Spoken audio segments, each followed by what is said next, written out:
பரிசுத்த வேதாகமத்தினுடைய பழைய ஏற்பாட்டில் எஸ்தர் புஸ்தகத்தில் நாம் அகாஸ்வேரு என்கிற ஒரு ராஜாவை பற்றி வாசிக்கிறோம். இந்த அகாஸ்வேரு ராஜாவை பற்றி எஸ்தர் புஸ்தகத்தில் பல்வேறு விதமான வரலாற்று குறிப்புகளை நம்ம படிக்கிறோம். பரிசுத்த வேதாகமம் ஒரு வரலாற்று புத்தகம் அல்லவென்று அநேகர் சொன்னாலும் பரிசுத்த வேதாகமமானது இந்த உலக வரலாற்றின் ஆதாரமாக இருக்கிறது. அதில் சொல்லப்பட்டிருக்கிற அத்தனை காரியங்களும் உண்மையாக இருக்கிறது. நாம் எஸ்தர் புஸ்தகத்தில் வாசிக்கிற இந்த அகாஸ்வேரு ராஜாவை பற்றி உலக வரலாற்றில் அநேக குறிப்புகள் உண்டு. அது பரிசுத்த வேதாகமத்தில் இல்லாத தகவல்கள். அந்த அகாஸ்வேரு ராஜாவை பற்றிய பல்வேறு வரலாற்று குறிப்புகளை நம்ம தொகுத்து பார்த்தோம்னா பரிசுத்த வேதாகமத்தில் சொல்லப்பட்டது எவ்வளவு உண்மை அப்படிங்கறத நீங்களும் நானும் விளங்கிக் கொள்ள ஏதுவாக இருக்கும். சோ இந்த அகாஸ்வேரு ராஜாவை பற்றிய பரிசுத்த வேதாகமத்தில் சொல்லப்படாத ஆனால் வெளிப்புற வரலாற்று குறிப்புகள் தருகிற ஆச்சரியமான தகவல்கள் என்ன, அதைத்தான் நாம் இன்றைக்கு பார்க்க போகிறோம். பார்த்துருவாங்க.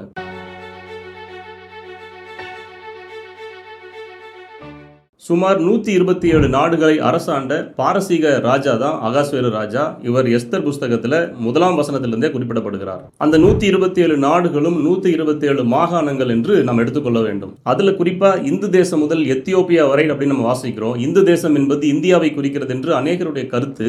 தற்போதைய இந்தியாவின் வடக்கு பகுதியான இமயமலை மற்றும் அதனுடைய சுற்றுப்பகுதிகள் முதற்கொண்டு எத்தியோப்பியா தேசம் வரைக்கும் இருக்கிற 127 மாகாணங்கள் என்று நாம் புரிந்து கொள்ள வேண்டும். இவ்வளவு பெரிய நிலப்பரப்பை அந்த அகாஸ்வேரு ராஜா ஆட்சி செய்து கொண்டு வந்தார். மற்ற நாடுகளை பிடிக்க வேண்டும் என்கிற அந்த நில ஆசை, மண் ஆசைக்கு இந்த அகாஸ்வேரு ராஜா மிகவும் அடிபணிந்த ஒரு மனிதன். ஆகவே தன்னுடைய நாட்டினுடைய எல்லையை எப்பொழுதும் விரிவாக்க வேண்டும் என்கிற எண்ணத்தோடும் திட்டத்தோடும் செயல்பட்டு வந்த மனிதன் தான் அகாஸ்வேரு ராஜா.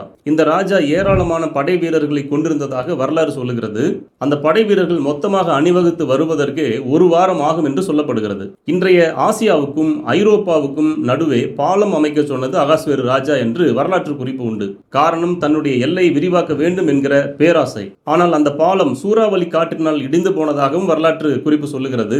அப்படிப்பட்ட பலவீனமான பாலத்தை கட்டிய பொறியாளர்கள் கொல்லப்பட்டார்கள் என்றும் சொல்லுகிறது. அதன் பிறகு அந்த அகாஸ்வேரு ராஜா இரும்பு தூண்களை அமைத்து புதிய பாலத்தை கட்டியதாகவும், புதிய பாலத்தை கட்டிய பிறகுதான் அனைவரும் நிம்மதி அடைந்தார்கள் என்று வரலாற்று குறிப்பு சொல்லுகிறது. அகாஸ்வேரு ராஜாவுடைய ராஜ்யத்தின் பிரகாசமான காலங்களில் ராஜ்ய தந்திரங்களில் சிறந்து விளங்கியதாக தகவல்கள் உண்டு. அது மாத்திரமல்ல, அந்தப்புற காரியங்களிலும் அவன் மிகுந்த நாட்டம் கொண்டிருந்ததாகவும் வரலாற்று குறிப்புகள் உண்டு. இந்த ராஜா ஒரு ஆண் புணர்ச்சிக்காரனாக இருந்தான் என்றும் ஒரு அருவருப்பான வரலாற்று செய்தி உண்டு. தனக்கு கிடைத்திருக்கிற அதிகாரத்தை துஷ்பிரயோகம் செய்து தான் விரும்பின அத்தனையும் அடைந்தவன் இந்த அகாஸ்வேரு ராஜா. தனக்கு கிடைத்த அதிகாரம், பணபலம், ஆள்பலம் எல்லாவற்றையும் தன்னுடைய சுகபோகத்திற்காக பயன்படுத்தின மனிதன் இந்த அகாஸ்வேரு ராஜா. எல்லை விரிவாக்கத்திற்காக ஜனங்களை கட்டாயப்படுத்தி ராணுவத்தில் சேர்த்து அவர்களை பணயம் வைத்து எல்லைகளை விரிவாக்கினவன் இந்த அகாஸ்வேரு ராஜா. அதே போல தன்னுடைய காம இச்சைகளை தீர்த்து கொள்ள எஸ்தர் போன்ற இளம் பெண்கள், தன்னுடைய நாட்டு பெண்களாக இருந்தாலும் சரி, அடிமைகளாக இருந்தாலும் சரி,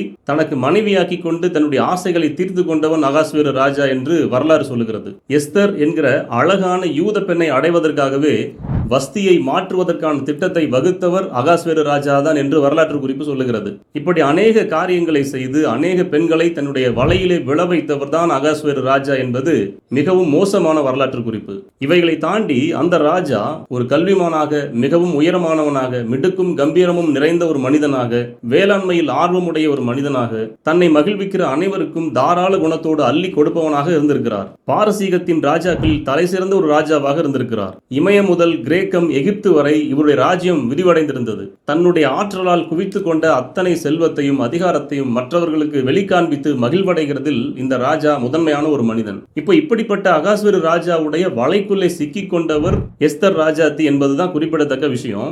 வெளிப்புற கண்களுக்கு எஸ்தர் போய் அவனுடைய ராஜ்யத்துக்குள்ளே சிக்கிக் கொண்டது போல காணப்பட்டாலும் தேவன் அதற்குள்ளும் ஒரு திட்டத்தை வைத்திருந்தார். மொர்தெகாய் என்கிற தேவனை உண்மையாக வழிபடுகிற ஒரு மனிதன். இந்த மொர்தெகாய்க்கு எஸ்தர் சித்தப்பா பொண்ணு, சகோதரி போன்றவர். ஆனா எஸ்தருடைய தாயும் தகப்பனும் மரித்து போய்விட்டபடினாலே மொர்தெகாய் எஸ்தரை தன்னுடைய வளர்ப்பு மகளாக வளர்த்தி கொண்டிருந்தார். இவர்கள் எல்லாரும் அங்கே அடிமைகளாக இருக்கிறாங்க. இப்படிப்பட்ட சூழ்நிலையில அகாஸ்வேரு ராஜாவுக்கு ஆலோசனைக்காரனாக ஆமான் என்கிற ஒரு மனிதன் இருக்கிறான். இந்த ஆமான் பெருமை பிடித்தவனாக மொர்தெகாய் தன்னை வணங்காததை கொண்டு மொர்தெகாய் மட்டுமல்ல அந்த குலத்தையே அழித்துவிட வேண்டும் என்று துடித்தவன். ஆனால் தேவனோ மாற்று திட்டங்களை வைத்திருந்தார். ராஜாக்களை தள்ளி ராஜாக்களை ஏற்படுத்துகிற தேவன் அல்லவா நம்முடைய தேவன். ஆமானுடைய திட்டம் தவிடுபடி ஆவதற்காக எஸ்தரை பயன்படுத்தினார். மொர்தெகாய் உயர்த்தப்பட்டார், ஆமானும் உயர்த்தப்பட்டார். ஆனால் தூக்கு மரத்தில்.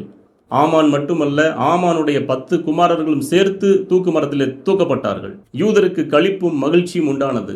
அன்றைக்கு நடந்த அந்த சம்பவம் தான் இன்றைக்கு வரைக்கும் இஸ்ரேல் தேசத்துல வருஷந்தோறும் பூரீம் என்கிற பண்டிகை கொண்டாடப்பட்டு நினைவு கூறப்படுகிறது. எப்படி அதை நினைவு கூறுகிறார்கள் தெரியுமா? எங்களுடைய மூதாதையர்கள் ஒரு காலத்தில் ஒவ்வொரு தேசத்திலும் அடிமைப்பட்டு கிடந்தார்கள். அடிமைப்பட்டு கிடக்கிற ஒவ்வொரு தேசத்திலும் தேவன் செயல்பட்டு எங்களுக்கு விடுதலை கொடுத்தார். இன்றைக்கு சொந்த வீடுகளில் சொந்த இடங்களில் நாங்கள் உட்கார்ந்துட்டு இருக்கிறோம், எல்லாவற்றையும் ஆண்டு அனுபவித்துக் கொண்டிருக்கிறோம். அப்படின்னா தேவன் எங்களுடைய வாழ்க்கையிலே செயல்பட்ட ஒரே காரணம் தான் அப்படிங்கிறது தான் அந்த நினைவு கூறுதல். பிரியமானவர்களே, இந்த வார்த்தைகளை நம்ம கேட்டிருக்கோம். நம்மை சுற்றியுள்ள சூழ்நிலைகள் எப்படிப்பட்டதா இருந்தாலும் சரி, நீங்களும் நானும் தேவனாகிய கர்த்தரை, ஆண்டவராகிய இயேசு கிறிஸ்துவின் நாமத்தினாலே உண்மையாய் உறுதியாய் பற்றி கொண்டு சரியாக வாழ்வோம் என்றார் நம்மை எப்பேற்பட்ட சூழ்நிலையிலிருந்தும் விடுவிக்க தேவன் வல்லவராக இருக்கிறார். அந்நிய தேசத்திலே சிக்கிக்கொண்ட தானியேலாக இருந்தாலும் சரி, தானியேலுடைய நண்பர்களாக இருந்தாலும் சரி, தேவைப்படுகிற நேரத்தில் தேவன் அவங்களுடைய செயல்பட்டு செயல்பட்டு அவர்களை விடுவித்தார், உயர்த்தினார். இது பரிசுத்த வேதாகமம் நமக்கு கற்றுத்தருகிற வரலாற்று செய்திகளாக இருக்கிறது. வரலாற்றில் செயல்படுகிற தேவன் நம்முடைய வாழ்க்கையிலும் செயல்படுகிறார் என்று நாம் நிச்சயமாக விசுவாசிப்போம். ஏற்ற காலத்திலே நம்முடைய வாழ்க்கையிலே நாம் விரும்புகிற, தேவன் விரும்புகிற விடுதலை உண்டாகும், உயர்வுகளும் உண்டாகும். மீண்டும் நல்லதொரு செய்தியோடு கூட நாம் சந்திப்போம். தேவனுடைய நாமம் மகிமைப்படுவதாக. ஆமென்.